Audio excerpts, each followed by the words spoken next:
Once upon a midnight dreary, while I pondered weak and weary over a many a quaint and curious volume of forgotten lore, while I nodded, nearly napping, suddenly there came a tapping, as of someone gently rapping at my chamber door. "'Tis some visitor," I muttered, tapping at my chamber door. "Only this, and nothing more." Ah, distinctly I remember it was in the bleak December, and each separate dying ember wrought its ghost upon the floor. Eagerly I wished the morrow, vainly I had sought to borrow from my book's cerise of sorrow for the lost Lenore, for the rare and radiant maiden whom the angels named Lenore, nameless here forevermore. And the silken, sad, uncertain rustling of each purple curtain thrilled me, filled me with fantastic terrors never felt before, so that now, to still the beating of my heart, I stood repeating, "'Tis some visitor entreating entrance at my chamber door, some late visitor entreating entrance at my chamber door. This it is, and nothing more." Presently my soul grew stronger, hesitating then no longer. "Sir," I said, "or madam, truly your forgiveness I implore. But the fact is I was napping, and so gently you came rapping, and so faintly you came tapping at my chamber door, that I scarce was sure that I heard you." Here I opened wide the door. Darkness there, and nothing more. Deep into that darkness peering, long I stood there, wondering, fearing, doubting, dreaming dreams no mortal ever dared to dream before. But the silence was unbroken, and the darkness gave no token, and the only word spoken was the whispered word, "Lenore." This I whispered, and an echo murmured back the word, "Lenore." Merely this, and nothing more.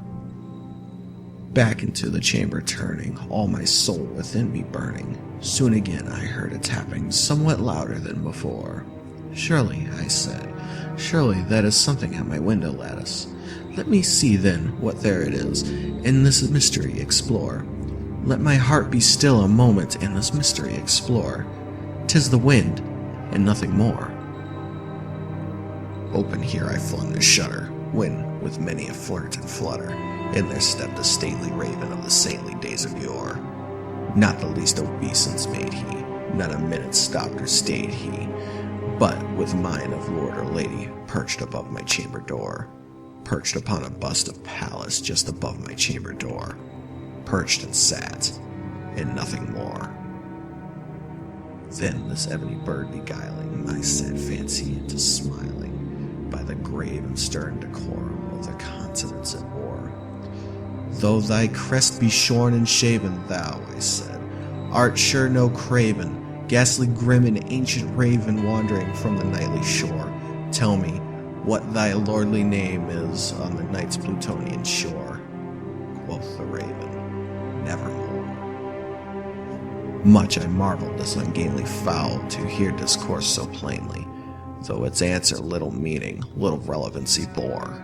For we cannot help agreeing that no living human being ever yet was blessed with seeing a bird above his chamber door, bird or beast above the sculpted bust above his chamber door, with such a name as Nevermore. But the raven, sitting lonely on the placid bust, spoke only that one word, as if his soul in that one word he did outpour. Nothing further than he uttered, not a feather than he fluttered, till I scarcely more than muttered, "Other friends have flown before. On the morrow he will leave me, as my hopes have flown before." Then the bird said, "Nevermore." Startled at the stillness broken by replies so aptly spoken, "Doubtless," I said, "what it mutters is only stock in store, caught from some unhappy master, whom unmerciful disaster followed fast and followed faster, till his songs one burden bore, till the dirges of his hopes that melancholy burden bore, of never, nevermore." But the raven still beguiling all my sad soul into smiling, straight I willed a cushioned seat in front of bird and bust and door.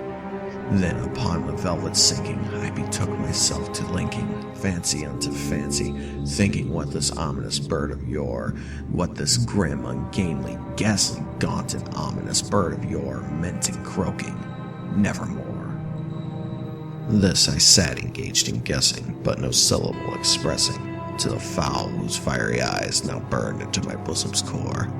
This and more I sat divining, with my head at ease reclining, on the cushion's velvet lining that the lamplight gloated o'er, but whose velvet violet lining with the lamplight gloating o'er, she shall press, nevermore.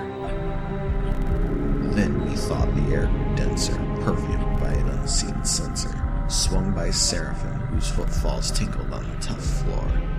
Wretch, I cried, thy God had left thee, by these angels he hath sent thee, respite and nepenthe from thy memories of Lenore. Quaff this kind nepenthe, and forget this lost Lenore. Quoth the raven, nevermore.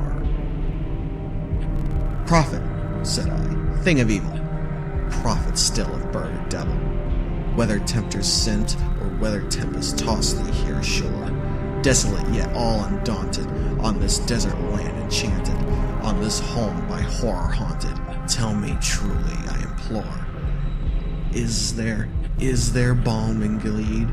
Tell me, I implore. Quoth the raven, nevermore.